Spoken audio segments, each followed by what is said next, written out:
semuanya, sekarang kami sedang berada di salah satu tempat bersejarah di Jakarta dalam rangka Napak Tilas Kemerdekaan.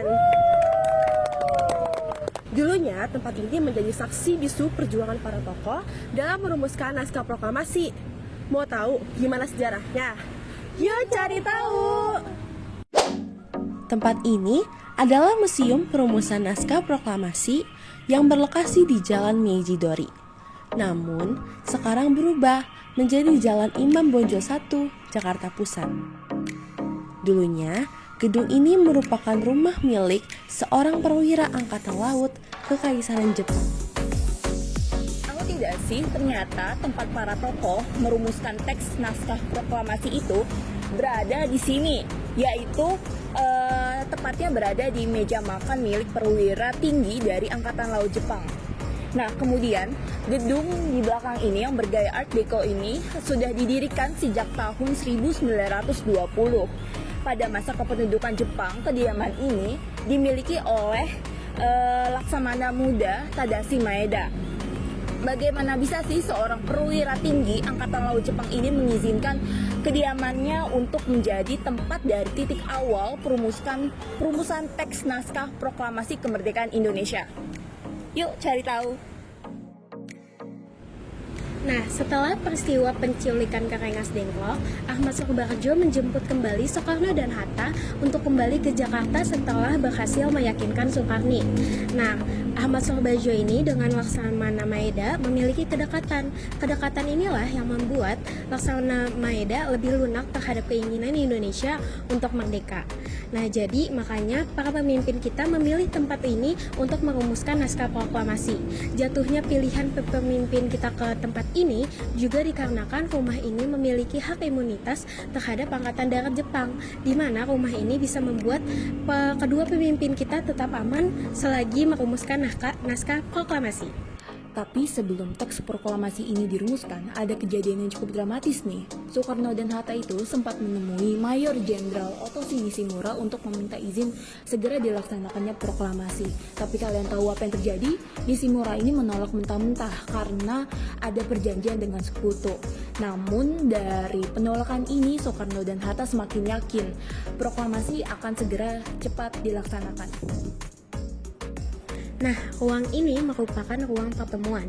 Ini merupakan tempat sejarah pertama persiapan naskah proklamasi saat para tokoh kembali dari Rengas Dengklok pada tanggal 16 Agustus 1945. Di ruangan kedua ini adalah ruangan perumusan, di mana para tokoh merumuskan naskah proklamasi di meja makan milik Laksamana Maeda.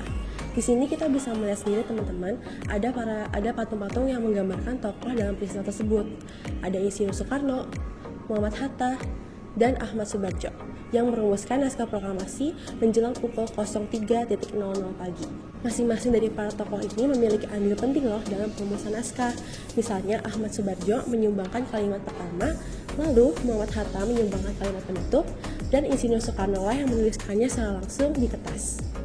Lalu, Soekarno dan Muhammad Hatta mendatangi teks tersebut atas usulan Soekarni.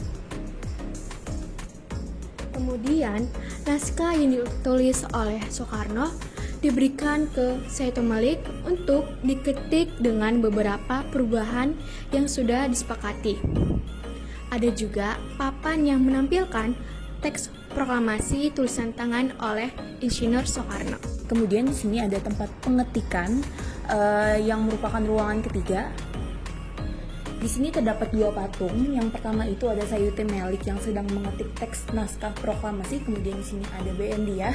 Nah, B.M. Diah inilah yang sempat mengambil kembali tulisan tangan asli dari Soekarno yang sempat dibuang. Nah, yang terakhir, ruangan tengah dekat pintu masuk merupakan ruangan pengasahan.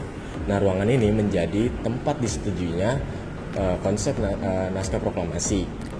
Nah, selain itu juga sebagai tempat disahkannya naskah yang ditandatangani oleh Insinyur Soekarno dan Muhammad Hatta. Nah, kita lanjut ke sana. Di piano inilah Insinyur Soekarno dan Muhammad Hatta menandatangani naskah proklamasi sebagai wakil bangsa Indonesia. Tahu gak sih? Ada informasi menarik. Ternyata ada bunker rahasia di Museum Perumusan Naskah Proklamasi. Dulunya bunker ini digunakan untuk berlindung dari kondisi gawat darurat dan berhubungan dengan jalan tanah bawah untuk melarikan diri.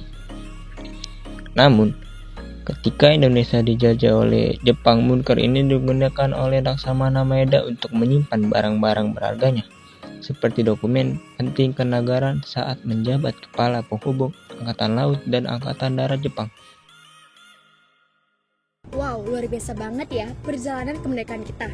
Semua dari bermula rumah ini. Dari perumusan, pengetikan, sampai pengesahan teks proklamasi yang jadi tonggak sejarah Indonesia.